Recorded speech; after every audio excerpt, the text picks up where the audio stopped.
Tonight, we're learning new families on their way to Jacksonville spent the first part of their 4th of July celebration on the tarmac. Delays going to and from JFK have led to a mess of a weekend. So on your sides, Zach Wilcox spent the night talking with those people stuck at the Jacksonville International Airport. Zach, I bet they are upset tonight.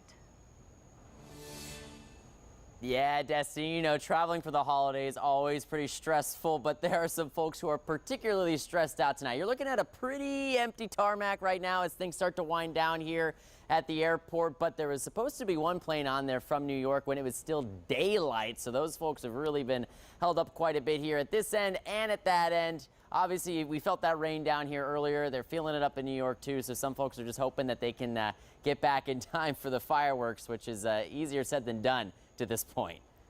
It's unexpected. I mean, you don't expect that. Xavier Regis's trip from New York down to Jacksonville wasn't one he was particularly excited for. He came down for his cousin's funeral. He wanted it to be a short trip. He took off from New York around 8:30 in the morning and planned to be back around 10 or so at night so he could be back at work Sunday. That isn't going to happen. Supposed to go to work. We go back to work 12 midnight. So the flight is late 1 o'clock.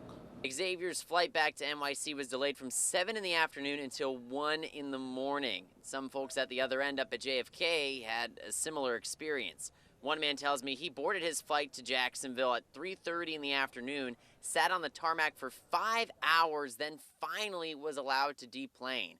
This is a picture he took of JFK at that point, with the weather causing all kinds of headaches for everyone with somewhere to be for the holiday. Xavier is just hoping he can avoid any more delays. I hope I get the food delivered. I mean, there's no delay from that food delivery.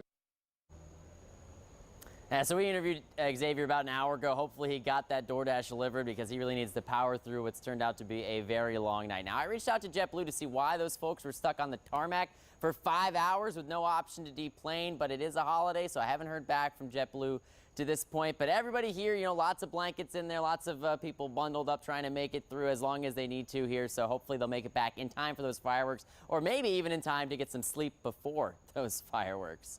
At the airport, Zach Wilcox, First Coast News, on your side.